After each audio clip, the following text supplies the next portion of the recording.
He is risen. The light of the world shines forth, from manger to resurrection.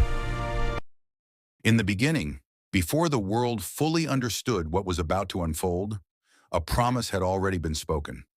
A promise that one day a Savior would come. And then, in the quiet town of Bethlehem, under the glow of a single extraordinary star, that promise began to take form. A child was born, not in a palace, not surrounded by royalty, but in a humble manger. Mary held him close. Joseph stood in awe, and heaven itself could not stay silent. Angels filled the sky, declaring peace on earth, while shepherds ran through the night just to witness this moment. Wise men traveled from distant lands, guided by a star, bringing gifts fit for a king. But this child was no ordinary child. This was Jesus, God wrapped in flesh, sent to change everything. As he grew, so did his purpose. He walked among people, not as a distant ruler, but as a servant filled with compassion. Wherever he went, lives were transformed. The blind began to see, the sick were healed, the broken found hope again. He spoke words that carried power and truth. He taught love in a way the world had never seen before. Love your enemies. Forgive those who hurt you. Seek God above all else. Crowds followed him. Some believed, others doubted. And while many were drawn to his light, there were those who feared it, because his truth challenged their power. And slowly, quietly, a plan began to form against him. Then came the night that would change history forever. Jesus sat with his disciples, sharing a final meal. There was something different in the air, something heavy. He spoke of sacrifice. He spoke of what was coming. And then he revealed that one of them would betray him, one of his own. Later that night, in a garden called Gethsemane, Jesus prayed, not casually, but with deep anguish.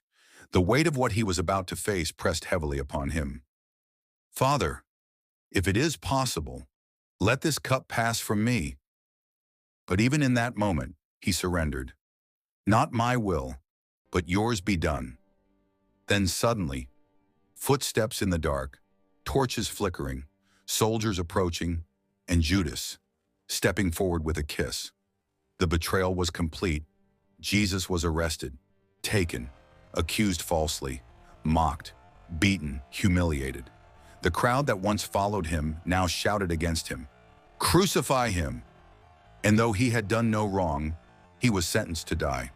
They placed a crown of thorns on his head. They struck him.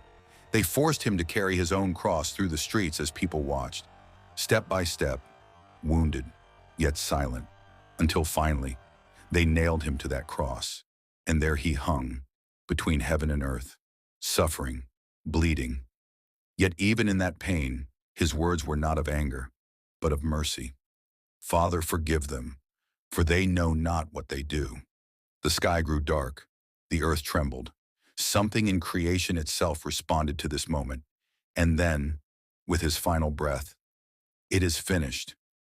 At that exact moment, something supernatural happened.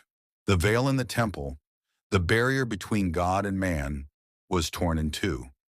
Access had been opened, but to those watching, it looked like the end. His body was taken down and placed in a tomb. A heavy stone was rolled into place. Guards were assigned to watch over it. Silence followed. Hope seemed lost. For one day, nothing. For 2 days, nothing. For 3 days, stillness. It felt like darkness had won. But what no one could see was that this was not the end of the story. Because on the third day, something happened that would change everything. The ground began to shake. The stone began to move. And light, blinding, powerful, unstoppable, burst forth from the tomb. The grave could not hold him. Death could not contain him. Jesus had risen. The tomb was empty. The one who was crucified was alive. Angels declared it. Witnesses saw it. Hope was restored in an instant. This was victory, not just for him, but for all humanity, because his resurrection meant that sin was defeated, fear was broken, and death no longer had the final say. And now this story is not just something to hear, it is something to respond to, Because the same power that brought Jesus out of that grave is still alive today. It reaches into broken lives. It restores what was lost. It gives hope where there was none. And maybe right now, you feel like you're in your own silent day, waiting, wondering, hoping. But this story reminds you of something powerful. The silence is not the end. Your story is not over. Because just like that tomb, there is a resurrection coming. If you believe that, if this message has touched your heart, don't just watch and scroll away. Let it change you. And as you move forward from this moment, remember this truth. He died, but he didn't stay in the grave. He is risen. And because he lives, there is hope for you. If this message touched you, subscribe for more powerful faith content every week.